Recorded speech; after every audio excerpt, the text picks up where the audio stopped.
Намирам се на Китсштайнхорн.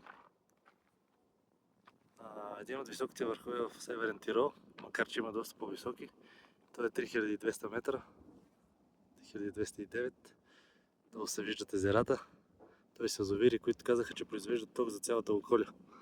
Даже много повече. Срещу нас се вижда Гросдотер, най-високия върх на Австрия. Те са язовирите. Има прекрасна гледка към австрийските Алпи.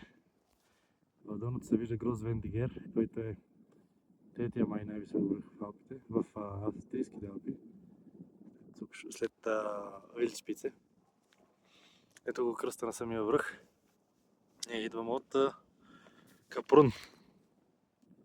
Ето го долу Капрун, а това е Целензе.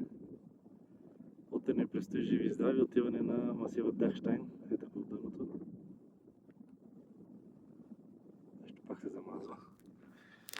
На север, след като приключат планините, се намира Бавария. Там е границата някъде с Германия. А то се идва от ето това ресторанче долу, но другите не искаха да дойдат.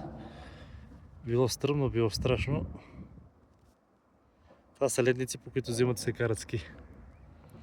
Някъде там в дъното подозирам, според надписите, че е Чукспица, но не съм сигурен.